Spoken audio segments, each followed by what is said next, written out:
Matt Gaetz, the man of the month, the man of the last 6 weeks or so, the man that got us a new Speaker of the House in Mike Johnson. Matt, thank you so much for rejoining the program. I really just wanted to give you a pat on the back and a big shout out, man. This is awesome what you've done, and just how and again, you don't want to rest on your laurels or get overconfident, but how pleased are you with how the speakership turned out? I'm very pleased. Mike Johnson is a man of faith. He is a constitutional scholar. He has been right there with us at the side of Jim Jordan as we've been pursuing these investigations into the Biden crime family. He is a mild-mannered person by nature. You're not going to see him be impolite to people or yell and scream at them, but he's very strident. He knows what he believes. It's driven by the Word of God and the Constitution that has governed the greatest country that's existed in all of human history. Now it's also about the plan, though, Jason. We got the man, but we got to have the plan. And we had other folks, friends of mine, even people I supported in the speaker contest, who thought that the plan was to lump all of these agencies of government together with a continuing resolution. They believed that would give us an opportunity to maybe slow the growth of spending.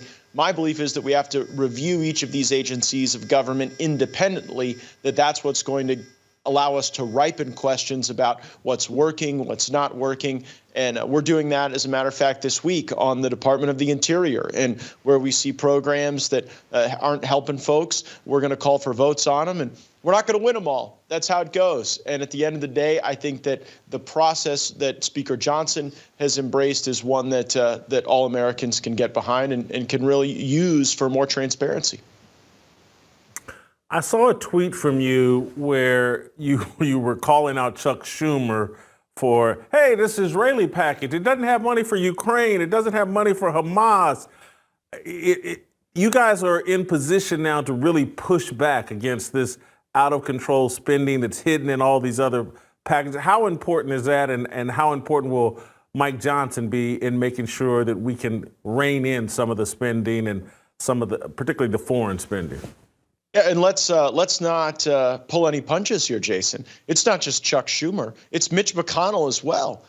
There's no light between Chuck Schumer's position on lashing Ukraine and Israel and Taiwan, whatever else you could think of together, and what Mitch McConnell's view is on that very subject. So they want to use what I think is a natural inclination of Americans to stand with Israel and to support a land that's got a 4,000-year connection to our faith. They want to use that to get support for Ukraine, which otherwise wouldn't exist. And then we just saw recently Lindsey Graham say that it's entirely partisan for us to demand pay-fors for foreign aid to Israel. Now, I don't think that's partisan. I just think that's logical, that if you're going to send $14 billion somewhere, Americans shouldn't have to suffer a diminished value of our money to accomplish that goal. We should make cuts somewhere else. And after the Inflation Reduction Act from Joe Biden, the IRS grew from a budget of about $12 billion a year to $80 billion a year. And so Mike Johnson's proposal is to take the $14 billion for Israel right out of the hide of the IRS.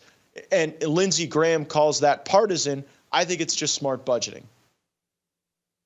So when you're willing to do what you did to Kevin McCarthy, you're willing, I lob you a softball, take Chuck Schumer's head off, and you go, no, let me tell you about Mitch McConnell. You're putting, I love it, but you're putting a bullseye on yourself. How, concerned, how much prayer do we need to be sending your way? Because these types of victories come at a price. And I'm sure you're aware of that people want retribution right. for what you pulled off. Sure. And you know what? I get it. You're right. You could get in these fights, and even when you win them, you could come out with a scratch or a scar or an eye poked out, and you got to keep going.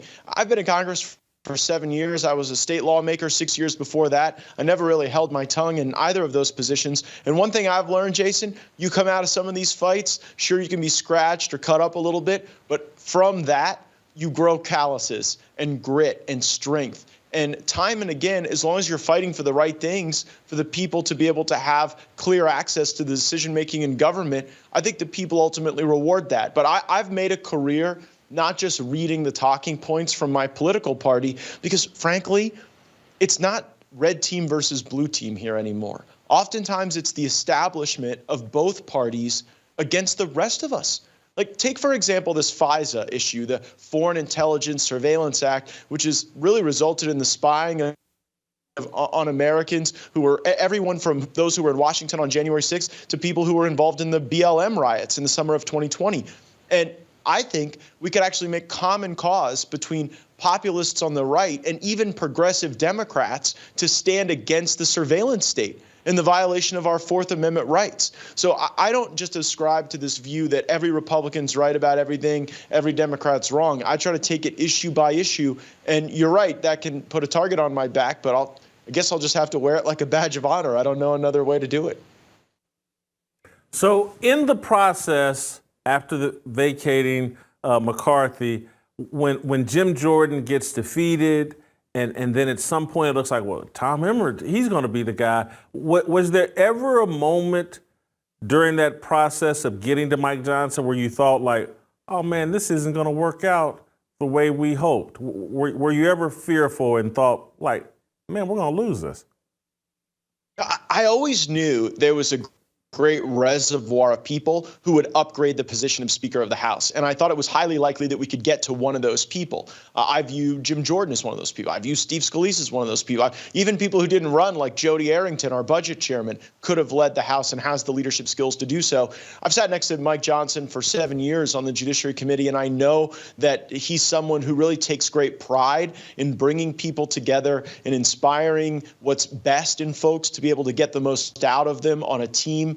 And so I really did count him among those who would likely do a great job. But I would be lying to you if I didn't tell you that anything in this town to acquire more power or influence comes with an element of risk. Of course, there was some risk that you would have had Republicans break away and join Democrats, some risk that you might have ended up with a more moderate speaker than a more conservative speaker. But I was willing to put my political career on the line. I was willing to work the long hours, meet with members, deal with their concerns about me in order to get to a position where we fulfilled two commitments: a Speaker of the House who was more conservative and a Speaker of the House who was more honest. There will be times I disagree with Mike Johnson as Speaker, but you know what? He's going to look me in the eye. He's going to tell me what he believes, why he believes it, and then we'll work through that. I think that is a more productive leadership style in the end than just making a bunch of contradictory promises to everyone. So it may look chaotic, but Jason, I believe in constructive chaos, that out of chaos, you can bring greater order and you can have a greater sense of unity and a sense of purpose. Everybody around here always wants to talk about unity, but unity is not an end unto itself. It has to be unity that brings you to a purpose. And I think that now we have to have a purpose of reducing spending. And I think Mike Johnson has got the skills to bring us there. I've loved Mike Johnson getting this position and immediately talking about God, and that inspired me. I read something today, again, from your Twitter feed that, like, I didn't know this, and this makes me like Mike Johnson even more. You retweeted, I think, someone from the Daily Beast that said, Mike Johnson doesn't have any retirement savings, own a single stock, or have any assets at all. He has less than $5,000 in his bank account. He's got a $250 to $500K mortgage, a home equity loan, a personal loan. This is some kind of critique that, or criticism they're leveling at him. And I'm like, oh man, he sounds like working class and the rest of America. I like this. I like that he's not financially set. First of all, is this true? Is he really? Well, he's got five kids. He's got 5 kids. He's put a bunch of them through college. And LSU, it's a state school, but it still takes money when your kids go to college. So, yeah, I think it probably is true. Mike Johnson is not somebody who is flashy with any sort of personal wealth. I think that he's a responsible family man. But here's what I love about that, Jason. The Daily Beast critique is that because Mike Johnson is not rich, he is corruptible. That's what they said. And like, isn't that a lot better than someone who's already corrupt?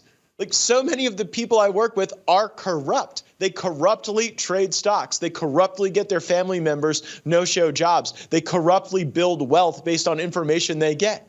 Mike Johnson hasn't. And so the critique is he must be corruptible. Maybe he's an evangelical Christian who actually values things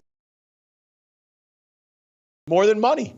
And if that's true, I think that's something that is warm and inviting about Mike Johnson. Certainly not something to criticize, but it just kind of shows you, like, if he was rich, they would have criticized him for that. And because he's not rich, it becomes this whole new vector of critique. It's one of those deals when I look at his biographical information and just who he is, it's one of those deals where I have to take a step back and say, hey, you know what? There's been more progress than what I've been giving credit for. That, you know, a lot of times we're losing everything and it's all terrible, but we just empowered a man who looks like MAGA and looks like working class America.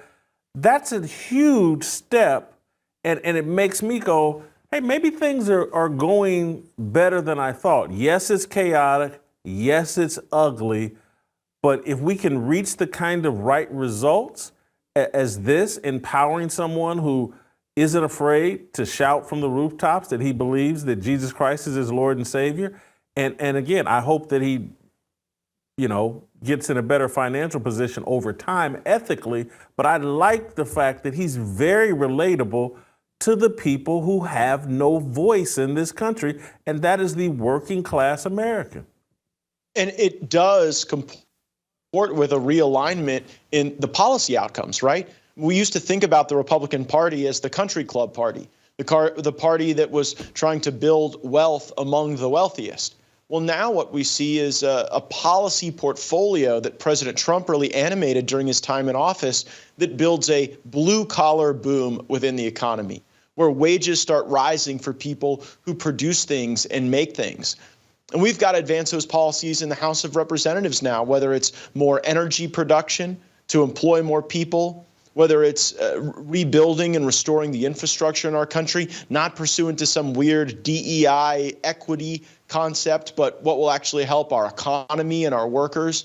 And I think Mike Johnson's going to be a great face for that in the speaker's role. No one person is our political savior on all fronts in American political life. You know, we only get salvation from one place, and it's not government.